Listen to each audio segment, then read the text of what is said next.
मैं हूं शिप्रा झा और बुलेटिन की शुरुआत बड़ी खबर के साथ करेंगे। किशनगंज से आपको इस वक्त की बड़ी खबर बता दें, एआईएमआईएम के प्रदेश अध्यक्ष का विवादित बयान सामने आया है। मुसलमानों के खून से होली खेलना चाहते हैं मोदी, ये बयान दिया है एआईएमआईएम के प्रदेश अध्यक्ष ने। बहादुरगंज में एआईएमआईएम की विरोध सभा चल रही थी, वक्फ कानून के खिलाफ विरोध सभा ये चल रही है और इसी सभा में अख्तरुल इमान पहुंचे थे, जहां पीएम मोदी पर उन्होंने विवादित टिप्पणी की। बाबरी मस्जिद और गोधरा कांड का भी जिक्र किया है। क्या कुछ कहा गया है आपको सुनाते हैं। और मोदी जब से बैठा है तो वो तो मुसलमानों के खून से होली ही खेलना चाहता है। आपको याद होगा, बाबरी मस्जिद तोड़ने के बाद 288 पर बीजेपी पहुंची।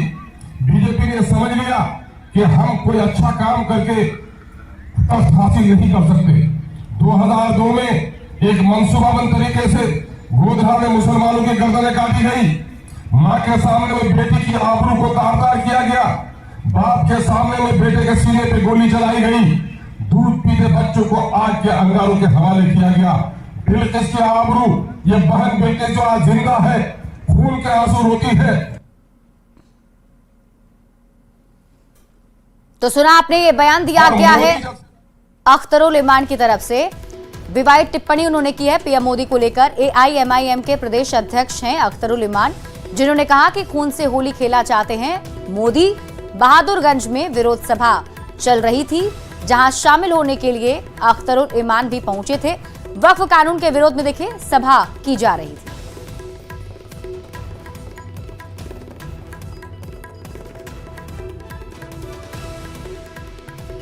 तो एआईएमआईएम के तरफ से ये के प्रदेश अध्यक्ष हैं अख्तरुल इमान, जो कि आज विरोध सभा में शामिल होने के लिए पहुंचे थे और वहां पर उनकी तरफ से ये विवादित बयान दिया गया है।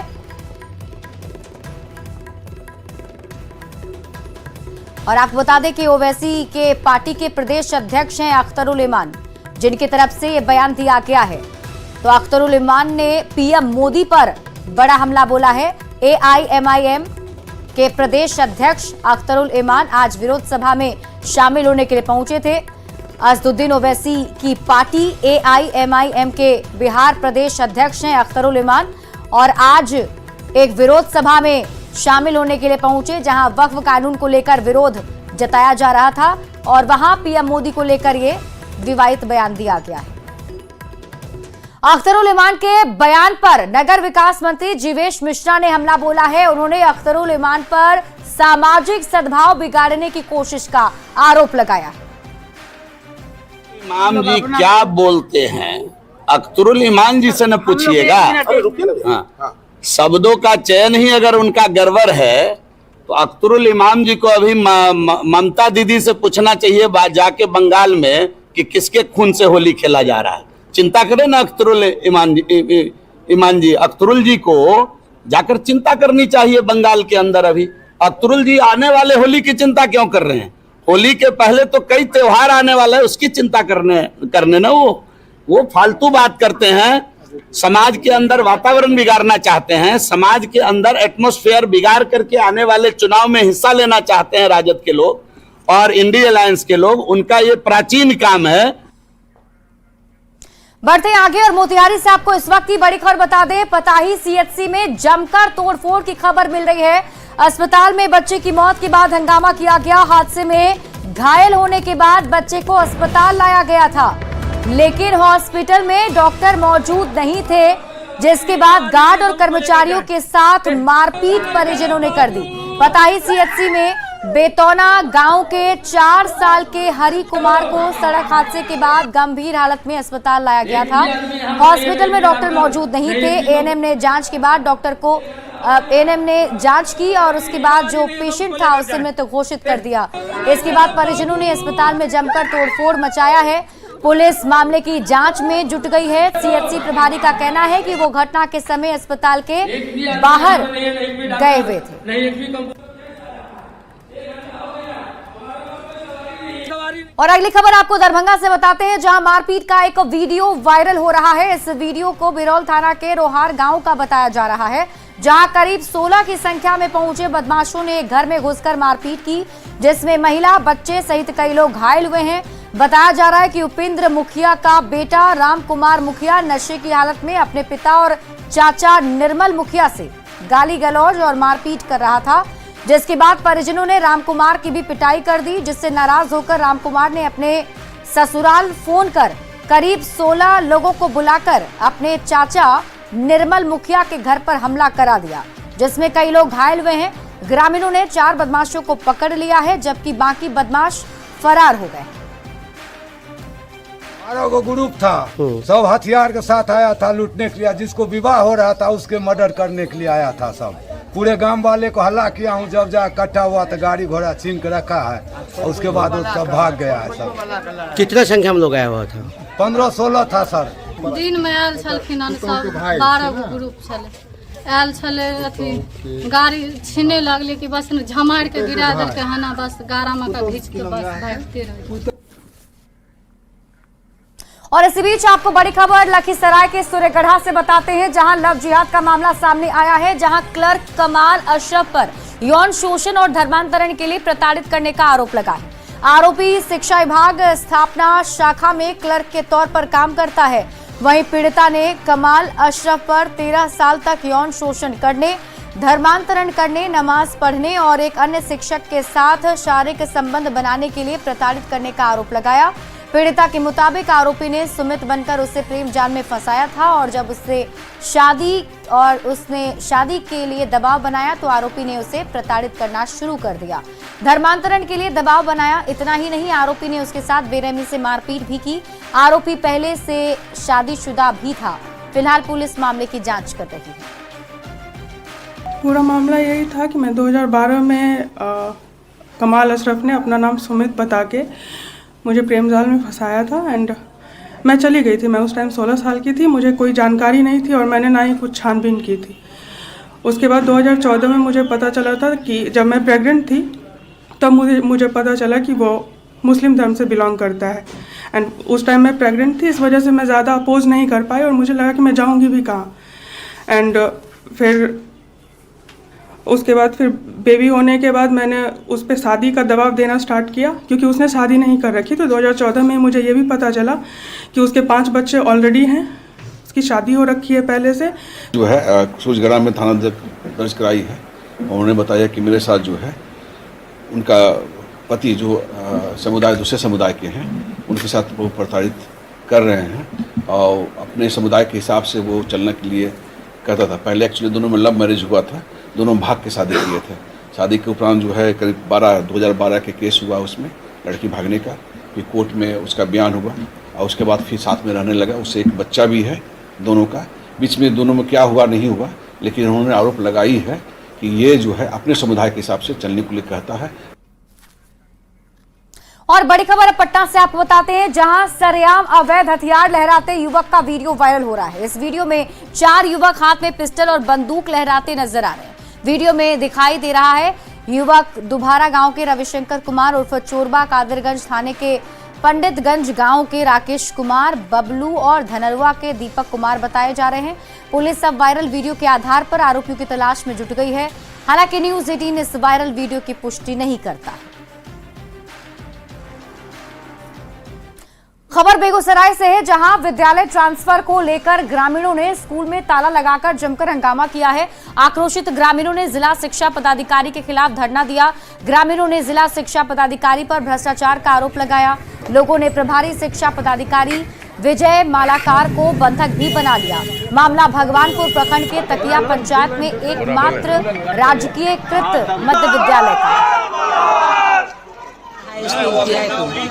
श्री के तहत देखा गया। उसमें पूर्व चिट्ठी के अनुसार सरकारी विभागीय चिट्ठी जो निकला उसमें दुलारपुर मठ को मर्ज किया गया था पीएम श्री के अंदर, लेकिन इधर से गुप्त जानकारी के अनुसार बताया जा रहा है कि पदाधिकारी मिली भगत करके उस विद्यालय को छोड़ के मध्य विद्यालय त्याय को पीएम श्री में बीएन हाई स्कूल में मर्ज कर रहे हैं। तो हम ग्रामीणों की ये अपील है। अब हमारा गला कटने जा रहा है। हमारी त्याय की अस्मिता पर सवाल है। हमारे त्याय में मात्र एक मिडिल स्कूल है, इसको भी प्राइमरी बनाया जा रहा है। पीएम श्री स्कूल में त्याय मिडिल स्कूल को मर्ज किया जा रहा है। जबकि विभागीय आदेश है अपर सचिव एस सिद्धार्थ महोदय का कि जो दुलारपुर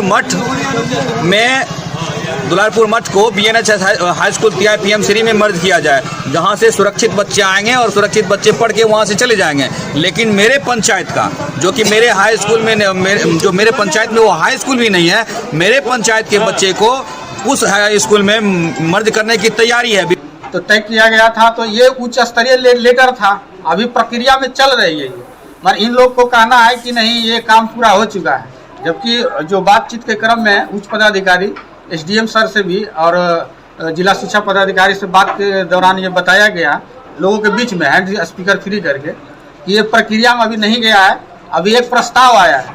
तो जब तक प्रस्ताव है, अपना जो भी इन लोग का प्रक्रिया है उनके तहत एक सर्वे कर लिया जाएगा कि क्या सही है क्या गलत है, जिला स्तरीय पदाधिकारी से जांच करवा के। 24 अप्रैल को पीएम मोदी मधुबनी दौरे को लेकर एनडीए की बड़ी बैठक हुई और इस बैठक में जेडीयू के राष्ट्रीय कार्यकारी अध्यक्ष संजय झा ने कहा कि आज के 18 से 20 साल के युवाओं को नहीं पता कि बिहार किस स्थिति से बाहर निकला है। वो जब से जन्म लिए तब से बिहार में नीतीश कुमार की सरकार है, उन्हें नहीं पता कि नीतीश कुमार को कैसा बिहार मिला था। 20 साल में नीतीश कुमार ने बिहार को बनाया है, लेकिन अगर ये गलत हाथ में चला गया तो महज 6 महीने में बिगड़ जाएगा। ऐसे में जरूरी है कि इस साल के चुनाव में भी एनडीए की सरकार बने। जब काम करना से नीतीश कुमार जी की सरकार देख रहे हैं, 2005 से नीतीश कुमार जी की सरकार देख रहे हैं, 2005 से हो गया 20 साल में जो फर्स्ट टाइम वोटर है, जो पहली बार वोट देंगे, 18 साल के हैं, 20 साल के हैं, उनको शायद ध्यान नहीं हो कि नीतीश कुमार जी या बीजेपी जदयू ने जब काम करना शुरू किया तो कैसा प्रदेश मिला था, क्योंकि वो उसके बाद पैदा हुए। वो जब पैदा हुए तब तक रोड सड़क बिजली ठीक हो गया था। इसके लिए तो जरूरी है कि जो हमारा चुनाव है बनाने में तो बहुत टाइम लगा, नीतीश जी को 20 साल लगा, गड़बड़ करने में 6 महीना काफी है। जो बना दिए, कोई गड़बड़ आदमी आ जाएगा, 20 साल का काम 6 महीना में बराबर कर सकता है। देखिए, 24 अप्रैल को पीएम मोदी के मधुबनी दौरे को लेकर एनडीए ने पूरी ताकत झोंक दी है। समस्तीपुर में एनडीए ने कार्यकर्ता सम्मेलन का आयोजन भी किया, जिसमें जेडीयू के राष्ट्रीय कार्यकारी अध्यक्ष संजय झा, केंद्रीय गृह राज्य मंत्री नित्यानंद राय, केंद्रीय मंत्री ललन सिंह सहित कई नेता शामिल हुए। सम्मेलन में पीएम मोदी की रैली को सफल बनाने की रणनीति तैयार की गई। एनडीए नेताओं ने बिहार में फिर सीएम नीतीश के नेतृत्व में एनडीए सरकार बनने का दावा किया।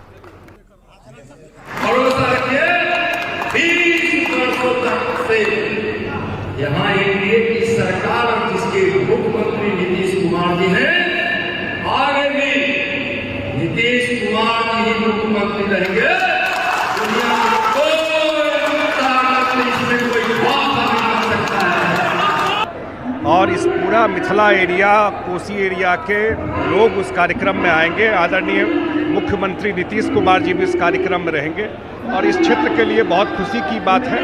बड़ी संख्या में हम लोग घूम रहे हैं, लोगों का समर्थन इस कार्यक्रम में, और बड़ी संख्या में लोग आएंगे। कितने की संख्या में वहाँ हमको लगता है 5 लाख से ज़्यादा लोग आएंगे। जितना मूवमेंट बन गया, जितने लोगों का और देख रहा हूँ, हम लोग 2-3 दिन से घूम रहे हैं, लोगों में बहुत भारी उत्साह है इस चीज़ को लेकर। अगला विधानसभा जो है 200 से ज़्यादा सीट एनडीए जीत करके यहाँ जाएगी। और इसी बीच रुक कर लेते हैं बड़ी खबर की ओर। बड़ी खबर आपको बता दें, दिल्ली से पटना पहुंच चुके हैं तेजस्वी यादव और निशांत कुमार के बयान पर तेजस्वी यादव ने जवाब दिया। कहा उन्होंने जो कहा है उस पर क्या कहना, लेकिन बिहार से अब एनडीए की विदाई तय है। दिल्ली में आज महागठबंधन की बैठक अच्छी रही, तेजस्वी यादव ने बताया, और साथ ही कहा कि सीट शेयरिंग पर चर्चा हुई है। आज की चर्चा बिहार को बेरोजगारी, पलायन और बढ़ते अपराध से कैसे मुक्ति दिलाई जाए, इस पर हुई।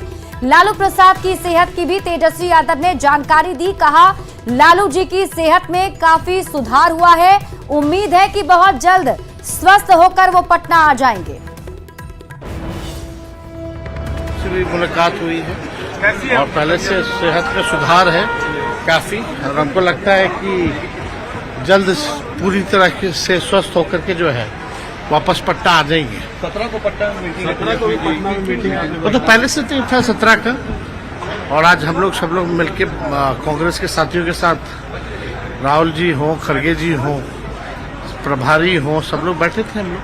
सीट शेयरिंग पर भी चर्चा हुई। हाँ, सीट शेयरिंग इस पर हम लोग चर्चा जो है किस प्रकार से बिहार के लोगों को बेरोजगारी से मुक्ति दिलाए, अपराध से कैसे मुक्ति दिलाए, किस प्रकार से पलायन बिहार में हम लोग कैसे रोकें, हम लोगों का क्या विजन रहेगा, तो लोग चर्चा तो होती रहती है। कोई पहली बार तो मुलाकात है नहीं उन लोगों से, लगातार मुलाकात होती रहती है।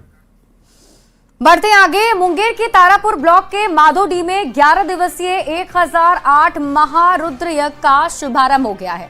बाबा तारकेश्वर नाथ महादेव मंदिर से 5100 महिलाओं और कन्याओं ने कलश लेकर यज्ञ स्थल तक यात्रा की।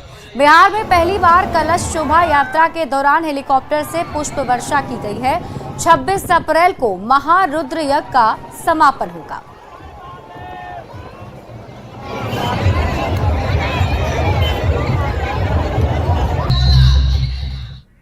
और फिलहाल इस बुलेटिन में अभी के लिए बस इतना ही। आप देखते रहिए न्यूज़ 18।